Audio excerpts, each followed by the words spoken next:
আসসালামু আলাইকুম viewers, Sabinus কিচেনে তোমাদের স্বাগত জানাই। ব্রকলি রেসিপি যে এত দারুণ হয়, স্বাদেও খেতে ভালো হয়, তা এইভাবে না বানালে তোমরা বুঝতে পারবে না। এইভাবে বানিয়ে নাও। Let's go. Oh my god. Aha. Yes.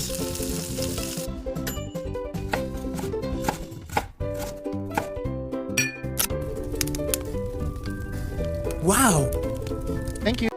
Broccoli আমি ছোট ছোট করে পিস করে কেটে রেখেছি, আর তার সঙ্গে সেই ডাঁটিগুলো আমি ছোট করে কেটে ধুয়ে রেখেছি। কড়াইতে অল্প করে পানি দিয়ে আমি ব্রকলিগুলো অল্প করে লবণ দিয়ে ভাপিয়ে নেব। আমি ভালো করে ভাপিয়ে নিচ্ছি। ভাপিয়ে নিলে কিছুটা সেদ্ধ হয়ে যাবে, খেতেও ভালো লাগবে। এরপর আমি তুলে নেব ব্রকলিগুলো। কড়াইতে সর্ষের তেল দিয়ে দিলাম, গোটা গরম মশলা ফোড়ন দিয়ে দিলাম, দিয়ে আমি 1 চামচ গোটা জিরে দিয়ে দিচ্ছি, দিয়ে সব কিছু আমি লাল করে ভেজে নেব।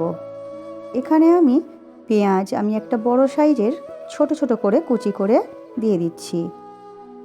এই রেসিপিটায় পেঁয়াজ একটু বেশি লাগে। আমি এখানে লাল করে ভেজে নিচ্ছি। ভাজা হয়ে গেলে 1 চামচ আদা রসুন বাটা দিয়ে দিলাম। আদা রসুন বাটা দিয়েও আমি ভেজে নেব।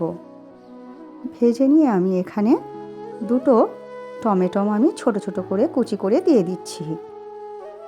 সব কিছু দেওয়ার পর এবারে আমি এতে পরিমাণ মতো লবণ দিয়ে দেব, 1/2 চামচ হলুদ গুঁড়ো, 1/2 চামচ লঙ্কা গুঁড়ো, 1 চামচ ভাজা জিরে গুঁড়ো, 1 চামচ ভাজা ধনে গুঁড়ো, আর 1/2 চামচ গরম মশলা গুঁড়ো। সব কিছু দিয়ে আমি ভালো করে মশলা কষিয়ে নেব। অল্প অল্প করে পানি দিয়ে আমি মশলা অল্প আঁচে কিছুক্ষণ কষিয়ে নেব। সব কিছু ভালো করে মশলা কষানো হয়ে গেলে এরপর আমি ব্রকলিগুলো দিয়ে দেব। ব্রকলি দিয়ে দিচ্ছি। ব্রকলি দেওয়ার পরও আবার আমি কষিয়ে নেব। আমার রেসিপিটি তোমাদের এই পর্যন্ত পছন্দ হলে একটা লাইক করে দিও। পরবর্তী রেসিপি কী পেতে চাও সেটাও কমেন্ট করে জানিও। এরপর আমি কাসুরি মেথি এইভাবে হাত দিয়ে ভালো করে ঘষে নিয়ে দিয়ে দিচ্ছি। হাত দিয়ে ঘষে নিয়ে দিলে ফ্লেভারটা ভালো আসে। দিয়ে আমি কষিয়ে নেব কিছুক্ষণ। আমি এখানে কিছুক্ষণ কষিয়ে নেওয়ার পর আমি অল্প করে পানি দিয়ে দেব। ব্রকলি প্রথমেই আমি ভাপিয়ে নিয়েছি, তাতে অর্ধেক সেদ্ধ হয়ে গেছে। আমি 1/2 চামচ চিনি দিয়ে দিচ্ছি। চিনি দিয়ে দিচ্ছি স্বাদটা ব্যালেন্সের জন্য। ঢেকে হতে দেব। এই রকম মাখা মাখা যখন হবে আমি 1 চামচ ঘি দিয়ে ভালো করে নেড়ে চেড়ে ফুটিয়ে নামিয়ে নেব।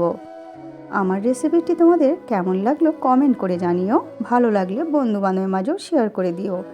এরপর তোমরা গরম গরম ভাত, রুটি, পরোটার সঙ্গে পরিবেশন করো। আমার রেসিপিটি ফেসবুক থেকে দেখলে ফলো করে দিও। ইউটিউব থেকে দেখলে সাবস্ক্রাইব করে পাশে থেকো। আমার রেসিপিটি শেষ পর্যন্ত দেখার জন্য তোমাদের অনেক অনেক ধন্যবাদ রইল।